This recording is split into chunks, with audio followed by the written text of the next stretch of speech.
Alrighty, let's get this show on the road. We're going to talk about standard enthalpy for this one. I lost my mouse somewhere. I can't see it. There it is. All right, make this big, big, big. Okay, standard enthalpy. Okay, this is key because we want to make sure that we're all talking about the same thing, and it's good to have a reference point. So a lot of this is a reference point. Okay, don't be a donkey. Come back here. A reference point. Okay, so it's giving us an idea here on what's going to happen. So we're setting up something called standard enthalpy, and to do this, we need to know a couple of things. We need to set up standard state. Okay, standard state is a set of conditions that's been determined to be, this is relatively normal laboratory conditions. Okay, and so this was set up by people as a way to have like normal conditions set up, so we can say, okay, if you're going to do things standardly, these are the standard conditions we want to use. Okay, they're set up at 1 atmosphere of pressure and 25 degrees C. 1 atmosphere of pressure is roughly sea level pressure on Earth, so that's okay. 25 Celsius is roughly room temperature, maybe a little warmer than we like in a room temperature, but still kind of room temperature. Okay. The only other thing we're looking at here is we want to make sure that if we're a pure sample, that's a solid, liquid, or a gas, that you're in your most stable or reference form. Okay, reference form is the most stable form of that compound.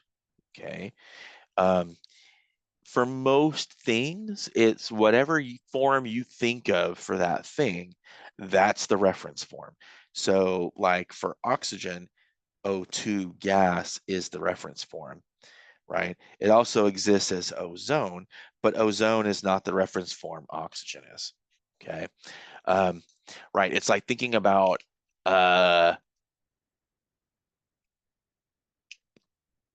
don't know, what's a good one? Iron, right? You think about iron, iron should be a solid at 25 degrees C. Iron could also be a liquid, but the iron itself is not at standard state unless it's a solid, okay?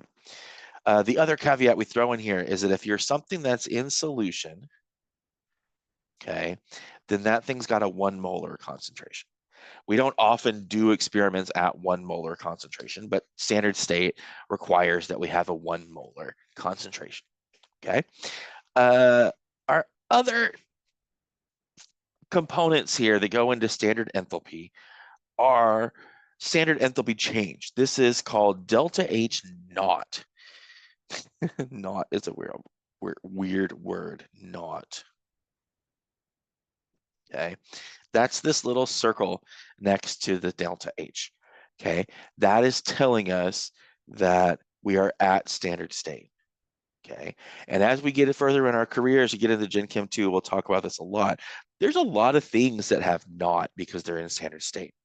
Okay, the standard enthalpy change, this should make sense. All of our products and all of our reactants are at standard state.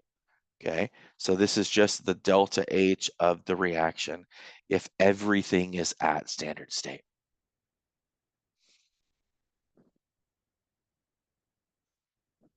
Okay. Lastly, we have standard enthalpy of formation. We're going to spend a little bit of time on this one. Okay, standard enthalpy of formation is delta H naught F. So the naught's a superscript, the F is a subscript. Okay, this is a special equation. Okay, for a pure compound, this is delta H naught for 1 mole of that compound formed from elements in standard state. Okay, so that's our definition. We have to have elements at standard state on the reactant side.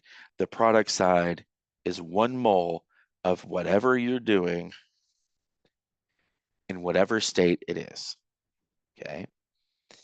Now, the other half of this definition is the element part of the definition, and that is key. Elements in standard state are defined to be 0. So we kind of have to know what those elements in standard state are, because we need to know when they're zero, right? So remembering that hydrogen is a diatomic molecule that's a gas, that's the reference form, that's the form that's zero. If we say hydrogen gas, then this one is hydrogen atoms, and that's not standard state. That's not zero, right? Just like if we had a H plus ion in the gas phase, that's probably not going to be zero either, okay? We're not going to stress too terribly much about that. We can always look up values. That's the nice thing. This is what is actually tabulated. Delta H naught of formation is tabulated data, okay? A lot of people put a lot of work into this to measure these things, to update the numbers as we need to and all this stuff, and they're known, okay? This is a clip from our book. This is, blue is a bad choice, what we're looking for here. G and S will come in Gen Chem 2, so you can ignore those for now. Delta H naught F, delta H naught of formation is there, okay? This is a specific equation for stuff, okay? So for example, remember this is forming 1 mole of stuff from elements in their reference form at standard state. So if we want to know methane, methane's a gas usually. So we find methane, there's methane, okay? It says 74.6, negative 74.6 kilojoules per mole, okay? This number refers to a specific equation. It's forming methane from elements at standard state. The product side of this equation is always 1 mole of whatever you're looking for. In this case, it's 1 mole of methane. So we can write the product side first. The other side of this is the reactants, which are elemental forms at standard state.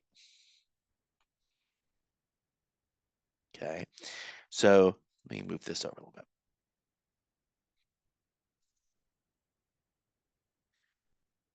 All right. So we need carbon and we need hydrogen. The elemental form of hydrogen is H2 molecules that are in the gas phase. Okay. The reference form for carbon, there's a lot of different allotropes of carbon, but the reference form, the standard state form, is graphite. So we write graphite there. Carbon solid is not the reference form. Okay, so just kind of try to remember that, I guess. The other thing we have to do is we got to balance this, and we're balancing it so we only have 1 mole over here. The product must be 1 mole. Okay. Since there's 4 hydrogens, we're going to need 2 of these, and then it's balanced. Okay. Let's see what else we mean here. Let's say we have magnesium carbonate, and we want to write the formation equation. So the formation equation is what we just did for solid magnesium carbonate. If I don't give you the formula, you're going to have to know the formula to come up with that. Okay. So again, we're going to write this. This gives me a lot more room to do it this way. Write the products first. It's always 1 mole of whatever you're looking for. Okay. The left side of this are the elements. So we need magnesium, we need carbon, and we need oxygen. Okay. We also need to remember that oxygen is diatomic and a gas. Okay. We need to remember that carbon is graphite. And we need to remember magnesium is a solid. Okay. Our periodic table in the classroom shows as solid, liquid, and gas, and I can remind us about that when we're in the room, because if the element symbol is red, it's a gas. If it's black, it's a solid. If it's blue, it's a liquid. And those white ones are, what's the word I'm looking for? Synthetic. Okay. So here we go. This is what we got. Now we want to balance it so we end up with 1 mole of magnesium carbonate. Okay. 1 magnesium works out. 1 carbon works out. 3 oxygens doesn't work out. Okay. But thermochemistry, thermodynamics allows us to have fractional coefficients. So we can say there's 3 oxygens here, so we need 3 halves of an O2. Okay, this is the formation equation for magnesium carbonate. Okay, I have it here for us to do another one. Let's do another one just for the fun of it. This is an organic compound I made up. I suppose this exists, but it was nice to draw it. This is liquid N-ethyl propanamide. We don't have to know that this is what this is. Okay, you don't have to know the name of it. This is the formula I gave you, so that's what we're doing. Write the formation equation for this wacky thing I just made up. Okay, so here we go. The right side is just products. C5H11NO liquid. Okay, the reactant side is carbon, graphite. Okay, nitrogen, not nitrogen, hydrogen. Remembering that hydrogen is H2 and a gas. Nitrogen is N2 and a gas. And oxygen is O2 and a gas. Wow, I've really screwed us up here. Okay, so look at this. Balance it out. We have 5 carbons, so we need 5 carbons. Okay, we have 11 hydrogens, so we need 11 hydrogens on this side, 11 halves, right? You can call it 5.5 if you want to. I won't say anything about it, but there you go. We have 1 nitrogen, so we need a half a nitrogen. We have 1 oxygen, so we need a half an oxygen. Okay. Fractions are okay. All right. Let's see. Now, the reason why enthalpy of formation is important is because enthalpy of formation will get us delta H of reaction. And what this does is it gets us delta H naught of reaction. Okay, so we can use delta H naught formation to get delta H naught reaction. Okay, the reason this is going to work, this is an application of Hess's law, and we talked about Hess's law. I had a video on Hess's law. Keeping in mind, every time we have any molecule, any compound, we're always going, the formation equation is elements are turning into the compound. Okay, so if we have a reaction, say here we have hydrogen plus chlorine is going to make HCl. Let me change colors. Okay, so we have hydrogen and chlorine right here. We have HCl over here. So if we take hydrogen, chlorine, and put energy in to break them into atoms, and then take those atoms and form bonds, we're going to get energy back out. Okay, you see what we're saying? This is Hess's law. This delta H plus this delta H will give you the overall delta H that we're looking for, right? Same thing over here. If we're looking at making or dissociating ammonia, all right, we have 2 ammonias here. We can break it into atoms and then use our atoms to make molecules. So our overall, I don't know where I'm measuring this from, our overall delta H is the sum of those 2 things. Okay, so what we're looking at here as we do this is we're saying, okay, we have reactants that are turning into elements. Okay, this is the opposite of delta H naught formation for all the reactants together. Okay, on the product side, we can say we have elements that are turning into products. This is just delta H formation. Okay, if we add these 2 things together, the elements cancel each other out, and we get reactants turning into products. This gives us delta H naught of the reaction. Okay, and Hess's law said since we added those together, we can add these together. And so ultimately what we're saying here now is our delta H, whoa, It's not what I wanted. Delta H naught of our reaction is equal to delta H naught formation of products minus the delta H naught of formation of reactants. Okay, this is going to be true always. Okay, and since we can look up these values, that means for any reaction thrown at us, we can look up data and calculate this one. Come back here, potato. Okay, we can look up data. Maybe this is given, okay, and we can calculate delta H. That's what we're going to do, okay?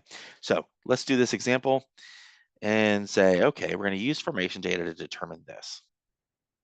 Got it, delta H naught of reaction.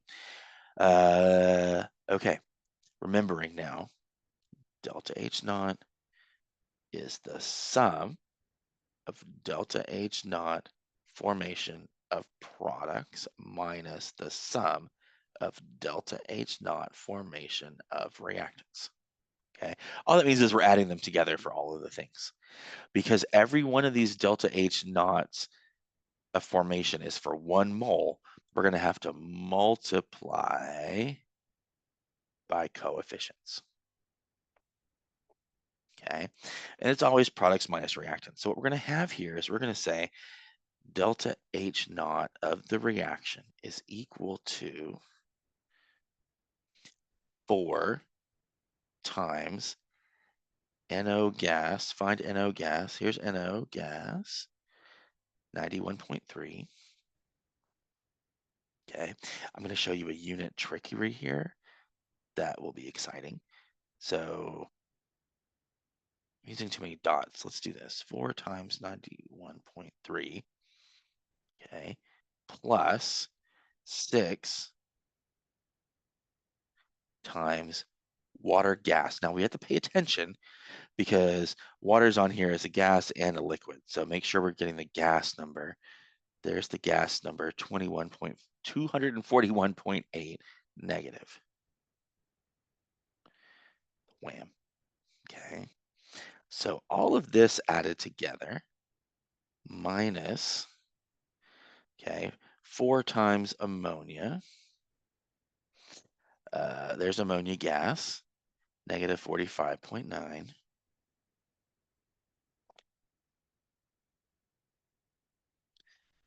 Okay. Plus 5 times O2 gas. O2 gas is not given to us. But if we remember, O2 gas is the elemental standard state reference form of oxygen. So this is 0. If you want to be complete, you can say 5 times 0. This whole thing, this whole expression we wrote has units of kilojoules. Okay. Now we're just going to math our pieces together here. So this is 365.2 minus 1450.8 minus 4 times, let's do it this way, 4 times negative 45.9 is negative 183.6, and then plus 5 times 0 is 0. This has units of kilojoules. So do the next layer here. 36.5. I'm sorry. This number, 365.2. There it is. Came out of my mouth. Oh, I didn't do this one in parts. Let's do this in parts. Okay. 365.2 minus 1450.8 is negative 1085.6. Okay. Minus, but this is negative, so we're gonna, nope, we're gonna leave it. Minus negative 183.6 3.6 kilojoules. So then we can say that number, you can do minus a negative. It's the same thing as adding it, 183.6. You can do adding it. And so this is negative 902 kilojoules. Everything has one decimal place. So to get the sig figs right, we're going to add our decimal place back in there. This is 902.0. Okay. Hope this made sense. Okay. You can imagine scenarios where you're given the delta H of reaction and some of the delta H knots of formation, and you have to figure out the delta H knot formation. But that's just algebra. That's like saying we're going to solve for this if I've given you this and this and this and the equation. Okay. So take it easy. Let me know if you need help, if you have questions. I'll be here. Okay. I'll catch you later.